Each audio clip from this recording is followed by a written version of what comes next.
menghilangkan akal. Makanya kalau ada maqasid syariah itu, ya nanti kita akan bahas tuh maqasid syariah ada 5. Kenapa? Allah Subhanahu wa taala. Bismillahirrahmanirrahim. Assalamualaikum warahmatullahi wabarakatuh. Alhamdulillah wassalatu wassalamu ala Rasulillah wa ala alihi wa sahbihi wa mawalah. Jamaah salat maghrib yang dirahmati Allah. Alhamdulillah pada sore menjelang malam ini Allah Subhanahu wa taala masih berkenan memberikan nikmatnya kepada kita sehingga kita bisa bermuajahah kembali sambil nunggu waktu Isya. Kita i'tikaf dan membahas ya sesi terakhir daripada fikih muamalah maliyah kita yang bertemakan tentang judi online. Jamaah salat maghrib yang dirahmati Allah, yang lalu kita sudah membahas yang namanya al-qimar, judi. Oke, sambil disiapin ya. Al-qimar atau al-maisir ini sudah ya disebutkan oleh Allah Subhanahu wa taala 1400 tahun yang lalu. Perbedaannya dengan yang sekarang adalah ya judinya bentuknya dengan cara yang canggih. Karena ada ya teknologi dan internet sehingga tidak perlu lagi ketemu antara yang bermain kemudian taruhannya itu nggak ada di depan kita, betul ya? Ya, ini kalau kita kiaskan sebetulnya sama dengan jual beli online. Ya, jual beli online itu kalau dulu ya tradisionalnya seperti apa? Penjual, pembeli ketemu di pasar. Kemudian ada akadnya, ya apa yang diakadkan? Barang yang dijual. Barangnya ada nggak? Ada barangnya. Nah sekarang ya bentuknya jual beli online. Penjual pembeli nggak ketemu, barangnya pun kagak ada. Kadang-kadang malah barangnya belum ada karena belum dibuat. Ya seperti misalnya kita order pakaian, apalagi ya harus dibuat kan? Harus dibuat dulu tuh, ya berapa ukurannya, kemudian berapa banyak kuantitasnya dan seterusnya. Nah begitu juga yang disebut dengan ya al-maisir. Al-maisir sudah disebutkan dalam Al-Quran, ya dalam surah Al-Baqarah 219. Yas'alunaka 'anil khamri wal maisir. Qul fihima ithmun kabiru wa manafi'u linnas. Ya, ketika mereka bertanya kepada Rasulullah SAW tentang maisir, mereka bertanya kepadamu ya Rasulullah tentang maisir. Katakanlah yang namanya ya khamr dan maisir itu ada dosa yang sangat besar. Nah kan sekarang pertanyaannya itu kan yang dulu, ya. Sekarang judi online ada nggak dalilnya? Aduh, ya ada nggak dalilnya judi online ini? Ya ini sebagaimana jual beli online. Kalau mau dicari dalilnya nggak ketemu, masya Allah, jazakallah khair. Kalau mau dicari dalilnya nggak bakal ketemu. Ya ternyata yang namanya sumber hukum itu tidak hanya di dalam Al-Quran saja, tetapi juga termasuk di dalam Al-Hadis dan Ijma' wal Qiyas. Ya, kalau ditanyain lagi nih contohnya ya, ini karena kita harus memberikan ya penjelasan ya hukum misalnya memakai narkotika ya, berarti yang obat-obatan terlarang ya, ada nggak dalilnya dalam Al-Quran dan Sunnah atau hadis? Ada nggak dalilnya? Ya, misalnya disebutkan innamal khamru wal sabu misalnya, atau wal ganja misalnya, ada nggak tuh? Nggak ketemu, nggak bakal ketemu tuh. Ya, tetapi ulama kemudian mengkiaskan sesuatu yang memabukkan, sesuatu yang zatnya haram, nggak boleh dikonsumsi. Ya, walaupun dia tidak memabukkan karena zatnya haram, maka tetap nggak boleh dikonsumsi. Nah, begitu juga yang namanya judi online. Kalau kita mau lihat datanya gitu ya, data-datanya sudah disebutin deh di situ. Dan udah kita bahas sebelumnya.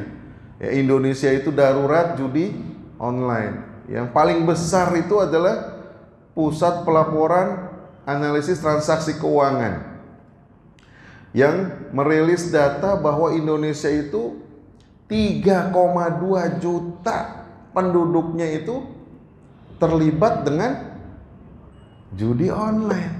Innalillahi wa inna ilaihi raji'un. Kalau penduduk Malaysia 30 juta berarti 10%-nya.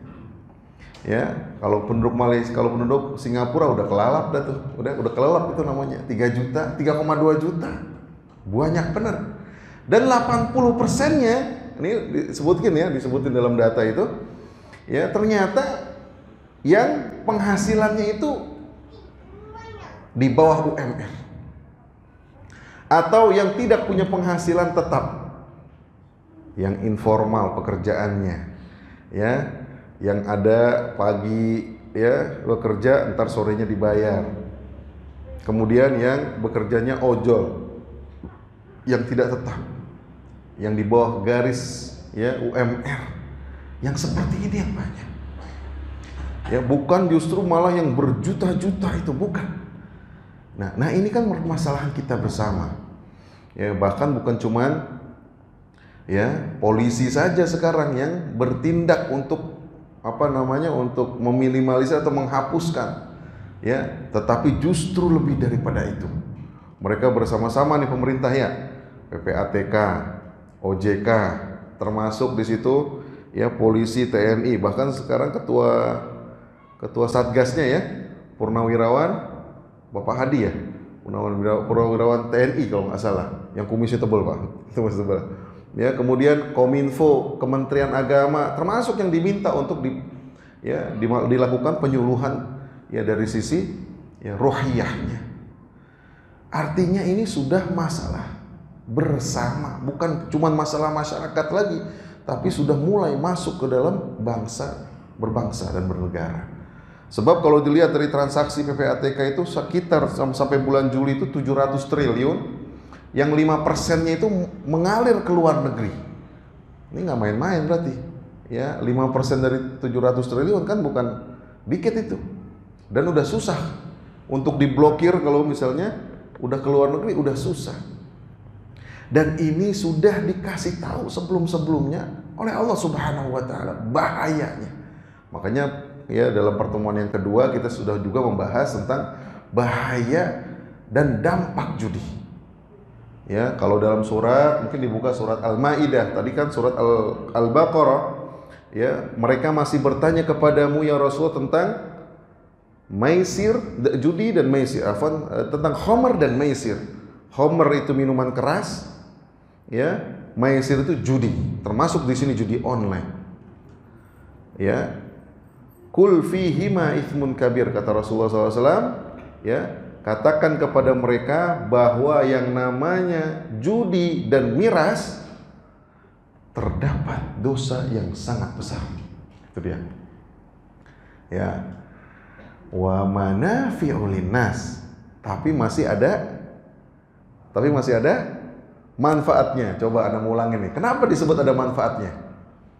Dalam sirah Nabawiyah Syekh Syafur Rahman Al-Mubarakfuri pernah ya mengatakan salah satu manfaatnya adalah yang menang judi itu taruhannya itu buat fakir dan miskin. Ada manfaatnya buat fakir miskin dulu bukan sekarang boro-boro. Ya, kemudian akhirnya mulai ada pergeseran secara ya waktu. Kemudian akhirnya turun surat Al-Maidah. Ini tahapan pengharaman khamar dan tahapan pengharaman maisir. Ya, dalam surat Al-Maidah 90 ya, dikatakan ya ayyuhalladzina amanu innamal khamru wal maisiru wal ansab wal azlam rijsun min amali syaitan fajtanibuh. Masya Allah.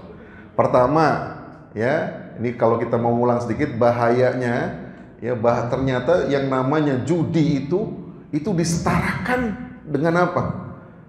Dengan khamr dosanya, wal ansab berhala, wal azlam mengundi nasib, rijsun najis, min amali syaitan, dan dia adalah bagian daripada amal-amal syaitan. Fajtanibuh, jelas nih kalau udah katakan fajtanibuh, maka jauhilah, nggak ada lagi manfaatnya. Kenapa? Imam Qurtubi dalam tafsirnya Al-Jami' lil Ahkam, ya, dikatakan ternyata orang-orang dulu yang tadinya taruhan-taruhan itu diberikan kepada fakir dan miskin, dia berubah. Berubahnya gimana berubahnya? Ya, taruhannya yang tadinya buat nih, kan kita menang nih, ya. Ada yang menang. Yang menang ini dikasih ke fakir pada miskin. Fakir miskin dikasih. Nah, sekarang enggak lagi. Bahkan dikatakan min amali syaitan rijsun. Berbahaya sekali. Kenapa? Awalnya masih ada manfaat, tapi sekarang udah nggak boleh. Karena ada perubahan perilaku orang-orang jahiliyah ketika itu. Jadi yang dulunya itu buat fakir miskin, sekarang bukan buat fakir miskin, tetapi buat orang yang menang. Dan parahnya lagi, yang ditaruh itu sudah berbeda. Kalau dulu itu yang ditaruh cuman misalnya orang-orang musafir ini biasanya kalau main judi yang ditaruh kan logistiknya. Ya, ada uang yang dibawa taruh, ya kan gitu ya. Kemudian kalau ada yang bawa kuda, unta atau hewan sembelihan, oke, ini yang kita taruh tuh di depan. Ya, unta ada 3 biji, 5 biji kita taruh, oke. Awalnya begitu. Tetapi lama kelamaan dia berubah, Bapak Ibu semua. Ya, makanya yang namanya khamr, ya, dan maisir itu kenapa tuh dia dicantelin sama Allah Subhanahu wa taala. Ini kalau kita belajar tafsir, ya, mangga nih kalau belajar tafsir ada yang namanya, ya, ilmu balaghah. Ya, ini sebagaimana misalnya surat-surat yang lain. Ya, wa aqimus shalah wa atuz zakah. Sering nggak dapat ayat yang begitu? Sering ya? Atau ayatnya diulang-ulang. Misalnya ayat yang diulang apa? Surat Ar-Rahman. Fabi ayyi ala rabbikuma tukadziban, nyambung ayat, kemudian itu lagi diulang. Dalam surat Al-Qamar juga sama, diulang-ulang. Ya, kira-kira itu cuma diulang-ulang begitu saja atau ada maknanya kira-kira? Ada maknanya Bapak Ibu semua. Wa aqimus shalah wa atuz zakah. Kok banyak banget yang begitu ayat? Hampir kita dapat zakat itu hampir digandeng dengan sholat, disebutkan minimal 82 kali itu dalam Al-Quran, minimal. Zakat, sedekah dan bentuk-bentuk yang lain 82 kali disebutin dalam Al-Quran. Nggak mungkin itu biasa-biasa saja. Begitu juga yang namanya khamr dan maisir ketika digandeng. Makanya dijelaskan dalam tafsir yang lain, ya, minuman keras, ya, minuman keras. Sebetulnya minumannya kagak keras, bener nggak? Dia minumannya nggak keras kayak batu. Bisa nggak kita minum minuman keras? Minuman keras bisa nggak kita minum? Minum apa dipapak kalau minuman keras? Minum kan glek gitu. Waduh, ya, teler gitu ya. Minuman, dia cair. Tapi kenapa disebut keras? Kenapa disebut keras? Merusak otak. Masya Allah, to the point aja nih. Nah, jadi yang disebut dengan minuman keras bukan karena zatnya keras, bukan, dia cair. Kalau yang keras ya lain tuh, ya, obat-obatan, pil, ya kan.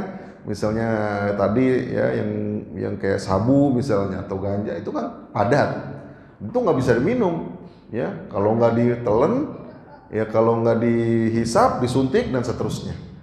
Nah, minuman keras minuman, tapi berdampak pada otaknya. Betul ya? Orang kalau udah minum minuman keras, kira-kira waras nggak akhirnya? Hilang kewarasannya. Akalnya hilang. Makanya ada yang mengatakan, oke, ya, pilih maksiat yang mana yang paling ente mau pilih, yang paling ringan apa yang paling berat? Yang paling ringan nih dikasih tahu, nih ada minuman keras, yang satu lagi berzina, yang satu lagi membunuh, yang satu lagi merampok. Waduh, merampok ntar dipotong, ya, berzina ntar dirajam, membunuh ntar dikisos. Udah dah, minuman keras aja dah, bener gak? Dia minum minuman keras sampai akhirnya mabok. Akhirnya apa yang terjadi? Dia berzina juga, kemudian dia membunuh juga, dan dia merampok juga. Kenapa? Karena hilang akal sehatnya, nggak waras. Dan judi nggak ada yang masuk, seperti zat yang tadi, tapi bisa membuat orang kurang waras nggak? Bisa nggak membuat orang yang main judi itu nggak waras? Bisa nggak? Gimana bentuknya? Buktinya apa? Kok nggak waras? Bagaimana caranya nggak waras? Nggak main, nggak minum, nggak makan, karena emosinya terpancing. Contohnya, ya, tadi kan datanya kan dibilang yang 3,2 juta 80%-nya itu adalah orang-orang yang taruhannya itu 100.000 rupiah. Ada nanti di situ. 100.000 rupiah, nggak banyak Pak, tapi kali aja 3 juta. 3 juta kali 100.000 udah berapa duit tuh? Ya kan? Dan itu sekali top up. Orang sebulan bukan sekali top up, ada yang seminggu, ada yang sebelum seminggu juga udah ada yang top up lagi. Ketika dia top up 100.000, nih, ya diisi, ya, misalnya ke game online-nya atau ke slotnya misalnya, kalah dia 100.000. Di kantongnya ada duit lagi. Kira-kira dia berhenti apa diterusin? Hah? Ini masih ada duit nih, ya, kalah nih. Wah, kalah. Udah dah, ini berhenti dah kalau begitu. Wah, ini bukan pemain nih kalau begini namanya. Ini mencoba-coba kalau begitu. Kalau pemain kagak bakal berhenti, Pak. Dia habis duitnya di kantong 100.000 sampai 1 juta misalnya habis. Kira-kira udah habis di sini, dia habis di semua di sini. Kira-kira dia pulang nggak? Dia ngambil duit lagi nggak tuh? Dia bisa jadi pulang. Bahkan kalau nggak punya duit di rumahnya, ada nih surat-surat yang berharga, kadang-kadang surat motor, surat mobil, ada surat rumah. Karena terpancing emosinya tadi, kira-kira dipakai nggak tuh? Dipakai. Itu dia yang membuat orang jadi nggak waras. Jadi Allah Subhanahu wa Ta'ala itu menggandeng yas'alunaka 'anil khamri wal maisir dalam surat Al-Baqarah. Dalam surat Al-Maidah, ya, disebutkan juga innamal khamru wal maisir, digandeng lagi wal ansab, berhala. Itu lagi, ya, dosa besar digandeng sama dosa berjudi dengan dosa meminum minuman keras. Wal azlam rijsun min amali syaitan, makin jadi itu bahaya, ya, kesyirikan di situ termasuk. Kemudian di situ juga menghilangkan, ya, harta, menghilangkan akal. Makanya kalau ada maqasid syariah itu, ya, nanti kita akan bahas tuh maqasid syariah ada 5. Kenapa Allah Subhanahu wa Ta'ala, ya, menghalalkan sesuatu dan mengharamkan sesuatu? Contohnya khamr saja, atau misalnya tadi maisir saja. Kenapa Allah memberikan, ya, pelarangan terhadap khamr? Fajtanibuhu, maka jauhilah. Kenapa? Pasti ada hikmahnya, pasti ada maksudnya. Coba dibuka maqasid syariah, ada maqasid syariah, ya, maksud dari pensyariatan apapun, Pak, bukan cuman khamr, bukan cuman judi, apapun. Ketika kita melihat satu, ya, ajaran dalam Islam, pasti di situ ada hikmahnya, pasti. Nggak mungkin nggak ada hikmahnya, nggak mungkin nggak ada maksudnya. Walaupun akal kita terbatas, walaupun kita belum bisa menerimanya, kan begitu ya. Kadang-kadang ada syariat nih, kenceng banget nih syariat ini. Waduh, coba syariat yang paling kenceng apa kira-kira? Yang laki-laki dulu dah. Kisos misalnya, bener ya? Kisos misalnya, kisos itu apa? Ya, dibunuh kembali bagi orang yang membunuh dengan cara sengaja. Waduh, syariatnya kenceng banget nih. Kalau kata HAM internasional melanggar HAM, betul ya? Katanya begitu. Makanya akhirnya orang pada bunuh-bunuhan biasa aja. Ya, dibunuh, ntar habis di penjara, dikurangin masanya, ya besok bunuh lagi kan begitu. Tapi kalau dalam Islam ada nggak maksudnya tuh di kisos itu dibunuh lagi? Orang kira-kira mau bunuh mikir nggak tuh? Mikir, nggak mungkin dia berulang-ulang membunuh kan? Kecuali Algojo lain itu. Ini contoh saja yang mungkin keras tapi sebetulnya dia ada maksudnya. Contoh yang lain juga ada. Dulu pernah Anda kasih contoh misalnya minuman. Ya, pernah yang Anda kasih contoh ya? Minuman dulu kata Rasulullah SAW, ini hadis itu juga wahyu. Wa ma yantiqu 'anil hawa in huwa illa wahyu yuha. Apa yang dikatakan oleh Rasulullah SAW itu bukan perkataan Rasul sebetulnya, tapi itu wahyunya Allah Subhanahu Wa Taala melalui lisan Rasulullah SAW. Makanya apa yang dikatakan Rasul nggak pernah salah, ya. Dan itu adalah wahyu. Coba dilihat, kata Rasulullah, kalau ada minuman, kemudian minuman tersebut masuklah di situ lalat, betul ya? Ada masuk lalat, masuk. Kata Rasul seperti apa? Dicelupin, habis itu diminum. Celupannya sekalian diminum gitu. Apa dibuang dulu? Celupin, ya, diputer, dijilat gitu kan? Dicelupin, diambil, dibuang, diminum. Nah, dulu begitu Pak. Dulu kenapa? Mau bikin minuman, susu, mau bikin jus, nggak kayak sekarang. Sekarang tinggal beli goceng 10.000 dapat. Atau punya kulkas tinggal tuang, tinggal bikin jadi. Dulu mau bikin satu gelas aja kudu ke belakang dulu, ya, meres dulu, seret. Kemudian kalau mau bikin jus ya harus diproses dulu, lama. Sehingga apa yang dikatakan oleh Rasulullah SAW adalah yang paling simpel ketika itu, celupin, ambil ya lalatnya, kemudian minum. Dulu belum ada laboratorium, belum ada mikroskop. Tapi apa yang dikatakan oleh Rasulullah SAW terbukti ya setelahnya, betul ya? Ternyata apa? Kenapa dicelupin itu? Karena yang satu ya sayapnya mengandung racun, satunya lagi mengandung penawar. Ini kan wahyu sebetulnya. Kita pun geli ya, kalau sekarang mah iya geli. Ya udah celupan begitu, apalagi lihat hijau, udah ganti dah. Iya, kalau kita enak ganti. Kalau dulu kan tadi katanya susah. Ya kalau bisa kita sekarang mendingan kagak minum dah, ya, mendingan gak minum. Buang aja sekalian. Kalau sekarang, kalau dulu kita nggak ngomong begitu Pak, karena susah untuk mendapatkan itu, nggak mudah. Nah di sini ya maqasid syariahnya ya terhadap judi apa? Satu, hifzuddin, menjaga agama. Dalam surat Al-Maidah 91 itu disebutin innama yuridu syaitan ayyuqi'a bainakumul adawata wal baghdha. Sesungguhnya setan itu kepingin kita main judi, kepingin kita main khamar, ya, meminum khamar. Itu apa? Karena dia pingin supaya kita tuh saling alal adawah, bermusuh-musuhan. Sekarang terbukti nggak?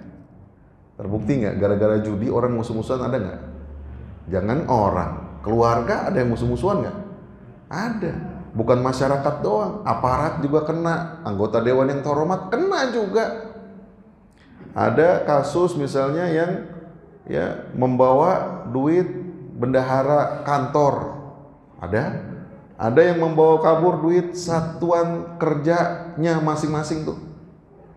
Tinggal dibuka aja Google dah, hampir tiap hari itu muncul tuh. Ada aja. Ada yang ya suami membunuh istri, istri membakar suami, ada nggak gitu? Gara-gara judi? Ada. Kenapa? Gara-gara duit ya rumah tangga buat belanja dipakai. Mungkin itu ya kecil-kecilnya, tapi kan sebelumnya itu kan ada kasus-kasus yang lain. Misalnya ya pernah menggunakan surat rumah bersama nih ya, kemudian digadaikan. Ada surat yang tinggal satu-satunya terus gitu. Nah itu nggak mungkin kalau ya dia tuh tidak melakukan judi, nggak mungkin. Artinya bunuh-bunuhan ya sampai di dalam rumah tangga itu ya sepertinya tidak mungkin terjadi kalau bukan masalah yang fatal sekali. Kan gitu ya. Kalau udah sampai bunuh-bunuhan kan berarti bukan bercanda itu namanya. Iya, bukan bercanda lagi. Tapi ini udah urusan tanah, urusan apa namanya cicilan yang terus-terusan. Kenapa? Karena biasanya judi online itu mu'allakun, dia terkait dengan yang namanya pinjaman pinjol. Ya, udah habis duit, udah habis segala macam, akhirnya dipinjem sama tetangganya, sama saudaranya. Akhirnya dipinjaman online. Ya ketimbang cuman KTP sama apa namanya handphone nih begini, kan gitu ya. Udah dapat ditransfer, dia main judi kalah lagi. Innalillahi wa inna ilaihi rajiun. Sehingga apa yang terjadi di masyarakat di rumah tangganya selalu ada teror. Datang terus, ada yang DC-nya datang, ada yang tetangganya nyariin, ada yang saudaranya nyariin. Kenapa? Suami lu tuh begini-begini. Ya Allah, pusing dia. Sehingga apa yang terjadi? Nah, itulah yang terjadi. Padahal dia tahu sendiri nih, yang kasus ini polisi, betul ya? Polisi wanita yang membunuh polisi juga suaminya. Nah, ini kan ya sudah di luar ya kebangetan lah ya, artinya udah terlalu tidak bisa ditolerir lagi sampai terjadi seperti itu. Hifzuddin yang pertama. Yang kedua adalah hifzun nafas. Tadi hifzun nafas, menjaga jiwa. Kenapa Allah Subhanahu wa taala memerintahkan kita ya supaya tidak melakukan khamar, meminum khamar, kemudian melakukan yang namanya judi? Salah satunya menjaga jiwa kita. Jiwa kita ini harus dijaga, jiwa itu harus dijaga. Ya, kita makan, kita minum, kita olahraga, ini termasuk nih salah satu yang dianjurkan dalam Islam. Jadi kalau misalnya kita nggak menjaga jiwa ya, atau kita tidak mengindahkan apa yang disyariatkan, bisa jadi terancam. Yang ketiga, hifzul akal, ya, menjaga akal. Kenapa khamr dilarang, judi dilarang? Tadi sudah. Ya, dia bisa menghilangkan kewarasan, nggak normal jadinya. Ya, contohnya nggak normal gimana? Ya itu tadi, rumah tangga yang harusnya harmonis. Ya, masyarakat harusnya nggak penyakitan, ini penyakitan judi jadi. Ya, orang udah biasa main judi, wah parah itu. Ya, dan ini harus dijaga. Orang yang namanya sudah masuk ke dalam judi, ya dalam surat Al-Maidah juga disebutkan ayyuki abainakumul adawata wal baghdha, ya wa yasuddakum an zikrillahi wa anis shalah. Dia itu menjauhkan dirinya itu dari yang namanya zikir kepada Allah dan salat. Ya Allah, benar-benar ya. Jadi udah dunianya tadi dikejar-kejar, kemudian akhiratnya juga dia nggak bisa pertanggungjawabkan, nggak bakalan dia dengerin tuh. Azan Allahu Akbar, waduh masih slot, ayo slot terus. Innalillahi wa inna ilaihi raji'un. Ini bahaya nih. Kemudian hifzun nasl atau hifzun nasab, menjaga keturunan. Ya, jelas lah. Ya, yang namanya khamar judi itu ya berpengaruh kepada nasl. Yang mestinya ya anaknya dijaga, anaknya disekolahin, kemudian anaknya dinikahin, gara-gara judi jadi nggak nikah. Ada yang kayak gitu. Ada yang udah ngumpulin duit, ya. Ada yang udah ngumpulin duit, ya. Ada yang udah nyiapin rumah bakal anaknya misalnya. Ada yang udah nyiapin kalau nggak rumah ya kapling, tanah gitu ya. Akhirnya nggak jadi. Kenapa? Kalah judi online. Ada nggak begitu? Ada. Ya. Dan yang terakhir adalah hifzul mal. Ya, dalam tafsir disebutkan ya, yang namanya judi itu tidak pernah membuat orang menjadi kaya. Yang ada sebaliknya.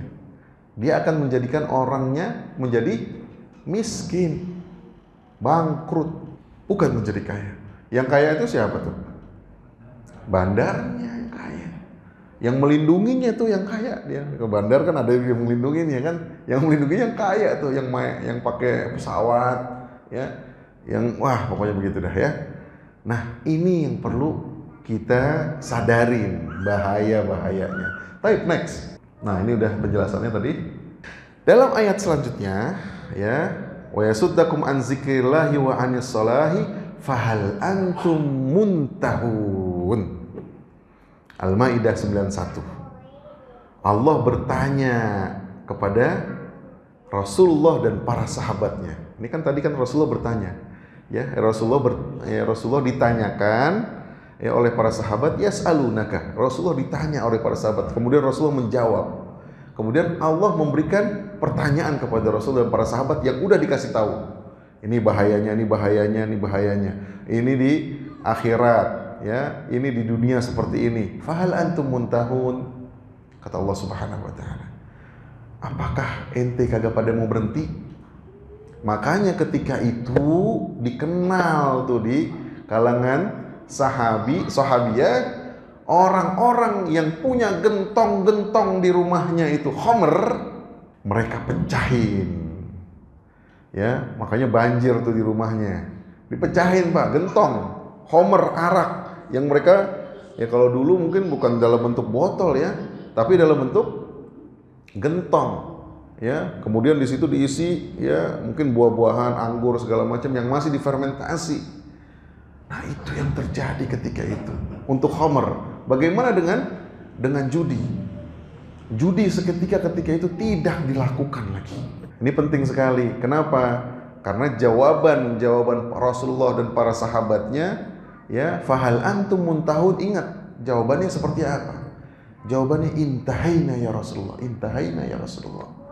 Kami berhenti ya Rasulullah, kami berhenti. Ulangnya langsung dipecahin tuh botol-botolnya, bukan dijualin, bukan, tapi dipecahin supaya nggak dipakai lagi oleh orang lain. Nah, itu dia. Ini jawaban sekelas Rasulullah dan para sahabatnya.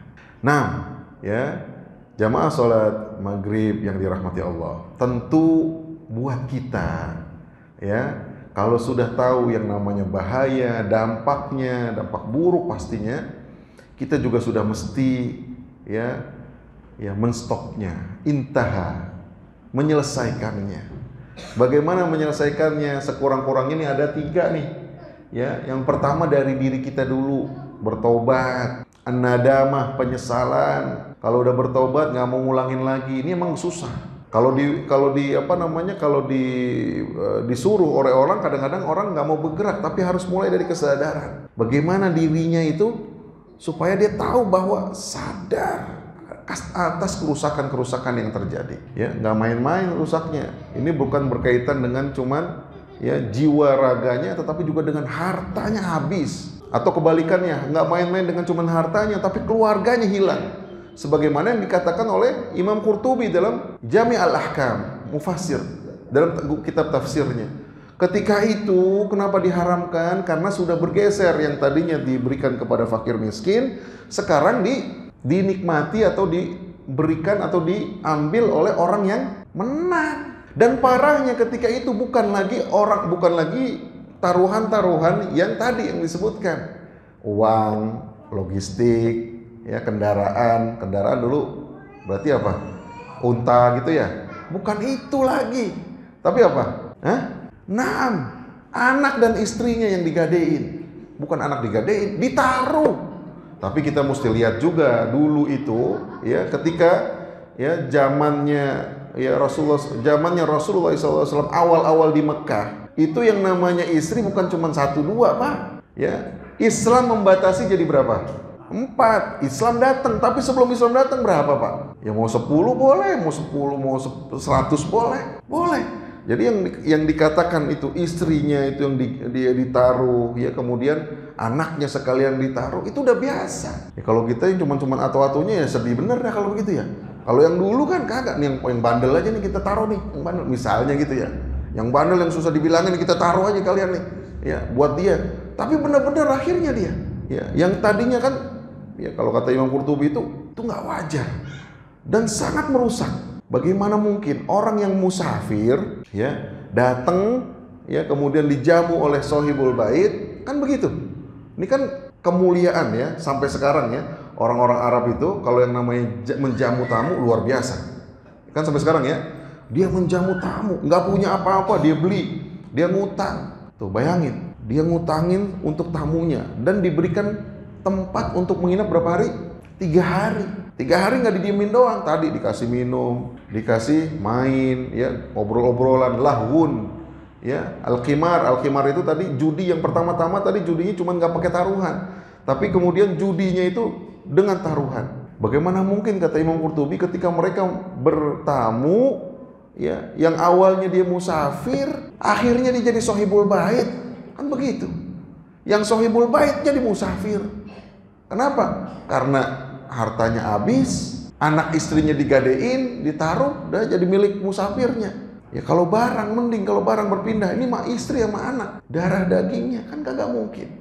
Yang diwariskan dan seterusnya nggak terjadi lagi. Nah makanya itu disebut min amali syaitan. Ini adalah perbuatan setan ini, bukan biasa-biasa aja, tapi udah ya luar biasa. Karenanya ini harus diketahui dari diri sendiri, taubatan nasuha, bukan taubat sambel gitu ya. Ya, dan caranya kan pasti ada. Yang namanya an-nadamah, dia nggak mau ngulangin lagi, ya. Bertekad, kalau di situ disebut ya mencari lingkungan yang baik. Mencari lingkungan yang baik itu bukan cuma lingkungannya doang, tapi temennya juga, circle kalau sekarang bilang ya, circle-nya.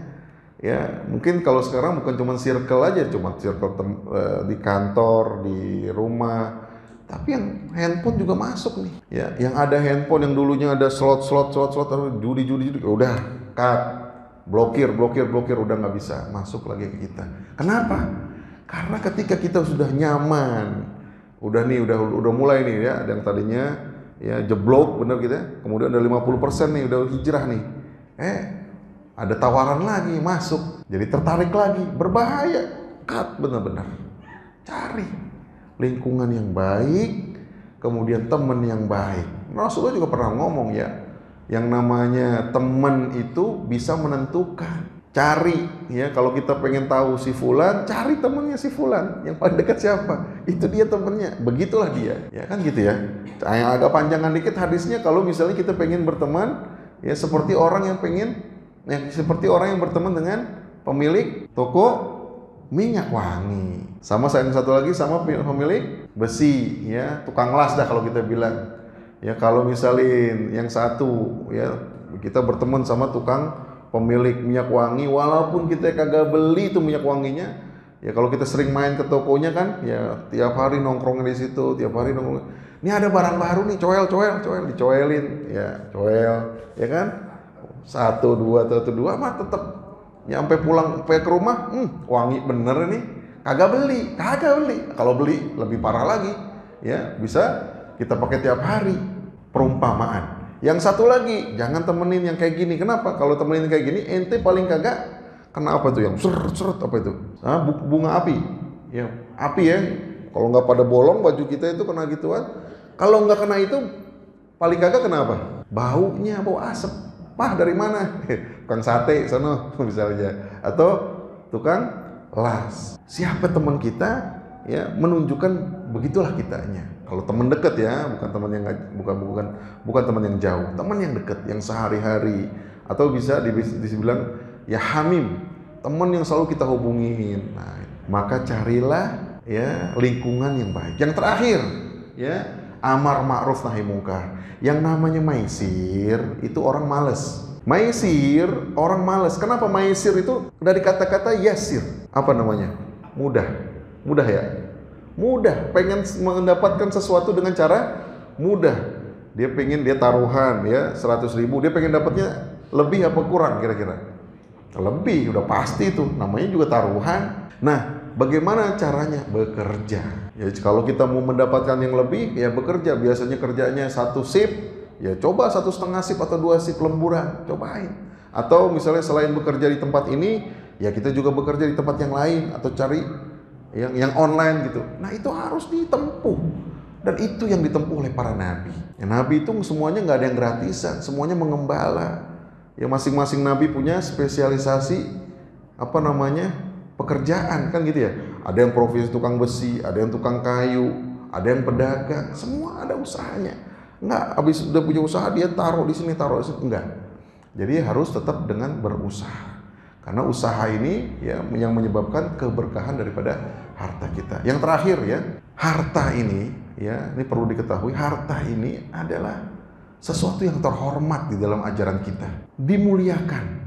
Harta itu tidak boleh diambil dengan cara yang zalim, betul nggak? Yes, dalam surat An-Nisa ayat 29, ya ayyuhalladzina amanu la ta'kulu amwalakum bainakum bil batil illa an takuna tijaratan an taradin minkum. Wahai orang-orang beriman, janganlah kalian memakan sesama harta kalian dengan cara yang batil. Karenanya untuk mendapatkan harta-harta yang halal, yang baik dan benar, perlu yang namanya usaha. Ya, dalam satu hadis riwayat Tirmizi disebutkan la tazulu qadama 'abdi yaumil qiyamah hatta yus'al an arba'. Ini berkaitan nanti tanggung jawab kita mempunyai harta. Bagaimana kita mendapatkan harta, kepemilikan, ownership, dan bagaimana kita mendistribusikan harta itu juga ditanyain. Tidak akan kaki kita itu bergeser pada hari kiamat di depan Allah Subhanahu wa taala nanti kecuali akan ditanyain 4 hal. An umrihi, umurnya dikemanain, an ilmihi, ilmunya digunain apa kagak, dipraktekin apa kagak, didakwahin apa kagak. Yang ketiga, wa an malihi, mal itu ditanyain 2, dari mana? Bangga banget nih, dari judi Ustaz. Wah, bagaimana urusannya? Gak boleh, ditanyain nih. Udah kita punya, walaupun halal, ditanyain lagi nih, tasarrufnya bagaimana nih? Bagaimana kita menghabiskan, bagaimana kita menggunakannya? Jadi dapatnya ditanyain, menggunakannya juga ditanyain. Yang wajibnya udah belum, yang sunnahnya udah belum. Nah, alhamdulillah kalau begitu. Ya, dan yang terakhir yang ditanyain adalah wa an jasmahi, jasadihi, jasmaninya dikemanain. Mudah-mudahan apa yang disampaikan bisa bermanfaat untuk kita semua dan Allah memudahkan kita untuk menghindari apa yang sudah diharamkan oleh Allah Subhanahu wa taala. Wallahul muwaffiq ila aqwamit thoriq. Kita tutup dengan hamdalah dan kafaratul majlis. Alhamdulillahirabbil alamin. Subhanakallahumma wa bihamdika asyhadu an la ilaha illa anta astaghfiruka wa atubu ilaik. Jazakumullah ala husni ihtimamikum. Assalamualaikum warahmatullahi wabarakatuh.